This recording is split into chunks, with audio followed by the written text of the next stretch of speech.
కాకుండా గవర్నమెంట్ యొక్క విజన్ కానీ డైరెక్షన్ కానీ మీకు అందరికీ ఎప్పటికప్పుడు తెలియజేయడం, అదే మరి మనం చేసే పనుల కింద ఏం చేశామో అవన్నీ కూడా సమీక్ష చేసుకోవడానికి ఈ కలెక్టర్స్ కాన్ఫరెన్స్ ఉపయోగపడుతుంటాయి. అయితే నార్మల్ స్టేట్లో మనం చేసినప్పుడు చాలా ఈజీగా కూడా ఉంటాయి.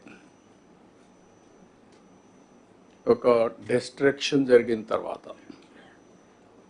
మళ్ళీ దాన్ని రీబిల్డ్ చేసేటప్పుడు అనేకమైనటువంటి పెయిన్ పాయింట్స్ ఉంటాయి, సఫరింగ్ కూడా ఉంటుంది, హార్డ్ వర్క్ అవసరం అవుతుంది. అలాంటి పరిస్థితుల్లోనే మనం అందరం కూడా మొదటి కలెక్టర్స్ కాన్ఫరెన్స్ పెట్టుకున్నాం. ఇప్పుడు రెండో కలెక్టర్స్ కాన్ఫరెన్స్ పెట్టుకొని 6 నెలల్లోనే మనం సమీక్ష చేసుకుంటున్నాం. ఎప్పుడు కూడా ఒక పక్క క్రైసిస్ ఉంటుంది, క్రైసిస్లో కూడా ఆపర్చునిటీస్ ఉంటాయి.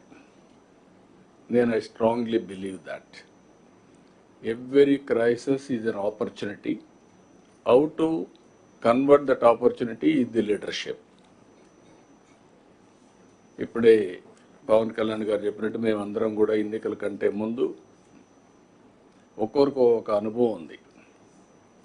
మాకు ఒక ఎక్స్పీరియన్స్ ఉంది, మీకు ఒక ఎక్స్పీరియన్స్ ఉంది. ఒక్కొక్కసారి బ్యూటీ ఆఫ్ డెమోక్రసీ 5 ఏళ్ళ తర్వాత భారతదేశంలో మీరు చూస్తే ఎవరైనా ఎక్సెసివ్గా బిహేవ్ చేస్తే డెమోక్రటిక్ కరెక్ట్ చేస్తుంది. అది భారత రాజ్యాంగం ఇచ్చినటువంటి ఒక పెద్ద హస్తం.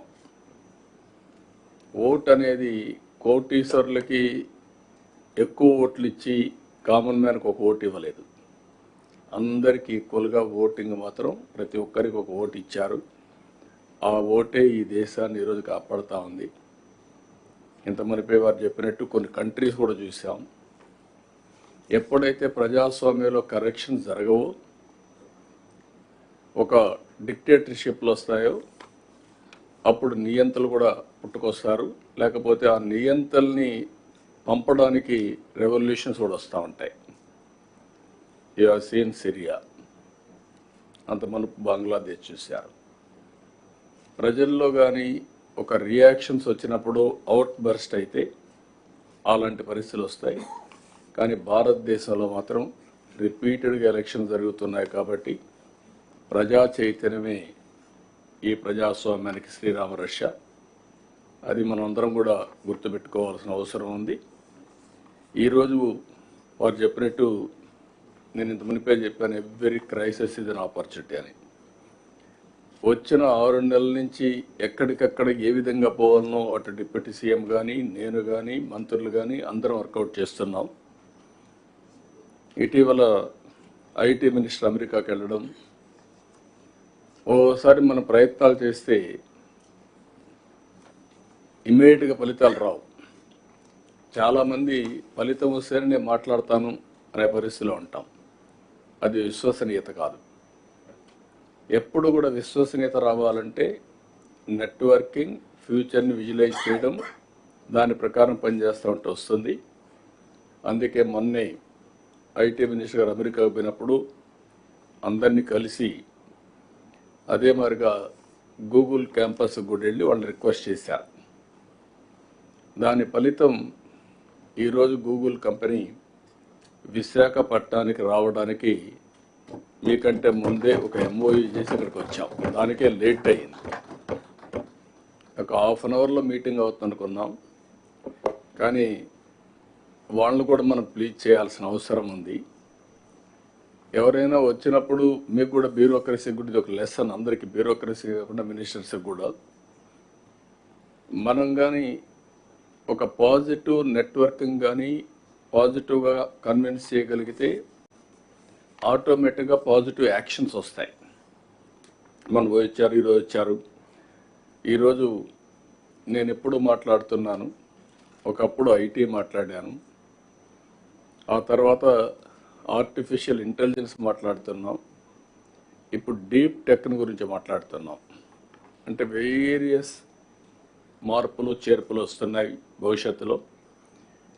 వారు ఈరోజు వచ్చినప్పుడు అగ్రిమెంట్ చేసుకుని ఒక ఎంఓయూ చేశాం. We are looking at a big opportunity in AI. Signed an MOU with Google. This will help in huge development in Visakhapatnam. ఈరోజు వాళ్ళు వచ్చినప్పుడు అంటున్నారు, విశాఖపట్నం మీరు ప్రపోజల్స్ చెప్పిన తర్వాత వెళ్ళాం, ఫస్ట్ హ్యాండ్ కొంచెం సర్వే చేసుకున్నాం, మా లెక్క ప్రకారం one of the best city, we are totally impressed అనే పరిస్థితికి వచ్చారు. ఇప్పుడు బిగ్ ఫర్మ్స్ లైక్ గూగుల్ కానీ ఇక్కడికి వస్తే, విశాఖపట్నానికి వస్తే స్ట్రాటజిక్ ఇన్వెస్ట్మెంట్లో that is a game changer. ఎందుకు నేను ఈ మాట వాడుతున్నానంటే, డేటా సెంటర్ రాగలిగి అదే మరి artificial intelligence, machine learning, deep tech ఇవన్నీ కానీ ఉపయోగించగలిగితే ఇది గ్లోబల్కే, ప్రపంచానికే ఒక సర్వీస్ హబ్ కింద తయారవుతుంది. డేటా సెంటర్ వచ్చి, ఆర్టిఫిషియల్ ఇంటెలిజెన్స్ వచ్చి, అదే సమయంలో సీ కేబుల్ ఇవన్నీ కనెక్ట్ చేస్తే ప్రపంచానికి అనుసంధానం చేసే పరిస్థితి వస్తుంది. ఏఐకే ఇది ఒక స్ట్రాటజిక్ లొకేషన్ అవుతుంది. నేను ఇటీవల కాలంలో మీ అందరితో మాట్లాడుతున్నాను, మళ్ళీ కూడా ఈరోజు కూడా అంటున్నాను, మీరు ఎంత హార్డ్ వర్క్ చేశారనేది ముఖ్యం కాదు, ఎంత స్మార్ట్ వర్క్ చేశారనేది ముఖ్యం. మనకు అవుట్కమ్స్ రావాలి. మనం కష్టపడి పనిచేస్తున్న ఫలితాలు లేకపోతే దానివల్ల ఏది రాదు. అందుకే నేను కూడా రాష్ట్రాన్ని ఒక నాలెడ్జ్ సొసైటీగా తయారు చేయాలని. Knowledge economy is different, knowledge society is different. రేపు రాబోయే రోజుల్లో ప్రజలు కూడా హార్డ్ వర్క్ చేయడం కాకుండా స్మార్ట్ వర్క్ చేసే పరిస్థితి రావాలనుకుంటున్నాం. దానికి కావాల్సిన నాలెడ్జ్ సొసైటీగా తయారు చేయడం. ఇది వచ్చిన తర్వాత మళ్ళీ మీ అందరికి ఎందుకు చెప్తున్నా అంటే, మొన్నే ఆర్టీజీఎస్తో గూగుల్ ఒప్పందం చేశారు. That is a very good ఒప్పందం. అది నేను మాట్లాడినప్పుడు మనం అన్ని డిస్కస్ చేస్తాం, ఆర్టీజీఎస్ ఎట్లా పనిచేయబోతుందని. దీంతో గూగుల్లో ఏవైతే ఇన్నోవేటివ్ ఐడియాస్ కానీ ఇప్పటి వరకు గవర్నెన్స్లో ఏవైతే ఉపయోగపడగలుగుతాయో అవన్నీ కూడా మనం ఉపయోగించుకునే పరిస్థితి వస్తుంది. అంటే మామూలు డెవలప్మెంట్కు ప్రైవేట్ వ్యక్తులకే కాకుండా గవర్నమెంట్లో పెద్ద ఎత్తున మార్పులు వచ్చే పరిస్థితి వస్తుంది. ఒక ఎగ్జాంపుల్ మీరు చూస్తే, విశాఖపట్నం ఏజెన్సీ ఏరియా ఏదైతే మనకు గంజాయి పంట, దాన్ని ఐడెంటిఫై చేయాలంటే మన వాళ్ళందరినీ పంపించాలి. వీళ్ళు ఒకసారి పోతారు, సరిగా రారు, కొంతమంది పోయినా ఐడెంటిఫై చేయని ప్రాబ్లమ్స్ వస్తాయి. గూగుల్లో సెటిలైట్ తీసుకొని ప్రాబబుల్ గంజా ఎక్కడుందో ఒకసారి అసెస్ చేశారు. ఒక 4000 ఎకరాల్లో ఉందని ఒక అసెస్ చేశారు. 4000 ఎకరాలని మ్యాపింగ్ చేయడానికి డ్రోన్స్ పంపిస్తున్నాం. ఇప్పుడు ఏమవుతుందంటే, డ్రోన్ పోయి పర్టికులర్ స్పాట్గా ఐడెంటిఫై చేయగలిగితే, అవి డిస్ట్రాయ్ చేయగలిగితే, రూట్ నుంచి